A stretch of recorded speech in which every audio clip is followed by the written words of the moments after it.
பூசணிக்காய் எலுமிச்சை பழத்தை பார்த்தீங்கன்னா அது நீங்க கட் பண்ணீங்கன்னா இறந்துரும், செத்துரும். அதாவது காவை கொடுக்கக்கூடியது தான் இந்த பூசணிக்காய், இந்த எலுமிச்சை பழம், இந்த தும்பத்தக்காய், இந்த மாதிரி காய் நிறைய சொல்லிட்டே போகலாம். ஓகேங்களா? அப்போ அதை விண்ணம் பண்ணிட்டா அதை எப்படி நீங்க உங்களுக்கு அது கேட்கும் அப்படின்னு சொல்றாங்க இல்லையா? இப்போ பார்த்தீங்கன்னா நம்ம அந்த பேச்சுக்கு நம்ம வந்துருவோம்.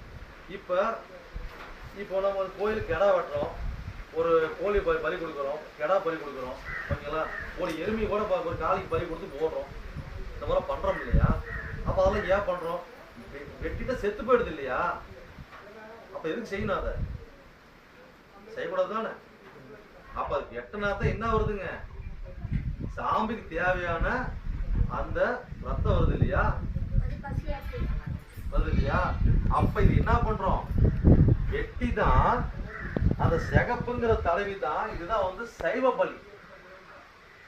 அதை ரத்தமா அவங்களை நாம கொடுக்கிறோம். புரியுதுங்களா?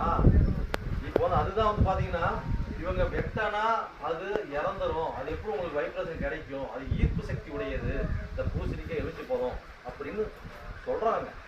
ஆனா உண்மையில பாத்தீங்கன்னா இது அப்படியே அப்படியே உள்ட்ட பின்னாடி திணி பாருங்க. அப்ப இந்த கோழியால் எப்படி பலி கொடுத்தா அது ஒரு அமைப்புல தீருதோ, இப்போ ஒண்ணு வேண்டாம். சில கோழிலாம் பாருங்க, ரொம்ப பிரச்சனை உள்ள வீட்டுல சுத்தும் போது, ஒரு பிரச்சனை உள்ள ஆள்கள் சுத்தும் போது பாத்தீங்கன்னா சுத்தம் வாங்கிடும்.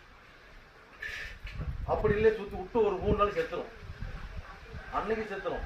எல்லாம் சுத்தி விட்டோம் நான் ஏதோ பிடிச்சிடும், ஒரு போனை பிடிச்சிடும், தலைமுறை பெண்ணு போட்டு போயிடும்.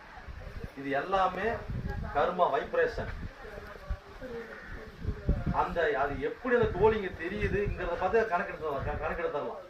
அவ்வளோ கர்மா அந்த லைன் நான் வரல, அது வேற சப்ஜெக்ட். இப்போ நீங்க என்ன கேட்டீங்க? அந்த பூசணிக்காய் அதில் வெட்டக்கூடாது, விளக்கு போடக்கூடாதுங்கிறாங்க. இதுக்கு விளக்கு தான்மா. ஓகேங்களா? இப்போ பாத்தீங்கன்னா இது காலகாலமா செஞ்சுட்டு வரோம். இது இன்னைக்கு நேரத்து கண்டுபிடிக்கலீங்க. காலகாலமா அதை தடவை என்ன பண்றாங்க? அந்த சேகப்பு தடவை இந்த செவத்துல அடிச்சு வைப்பாங்க. அதை ஒரு பொட்டி வைப்பாங்க எல்லாத்துக்குமே. அப்ப அது காவை, அப்ப சைவ காவை. ஓகேங்களா? அதுதான் உள்ளது. அப்ப பிரித்திகர தேவிக்கு நீங்க இப்படிதான் ஒரு விளக்க போட்டு ஒரு விளக்கு தீபமா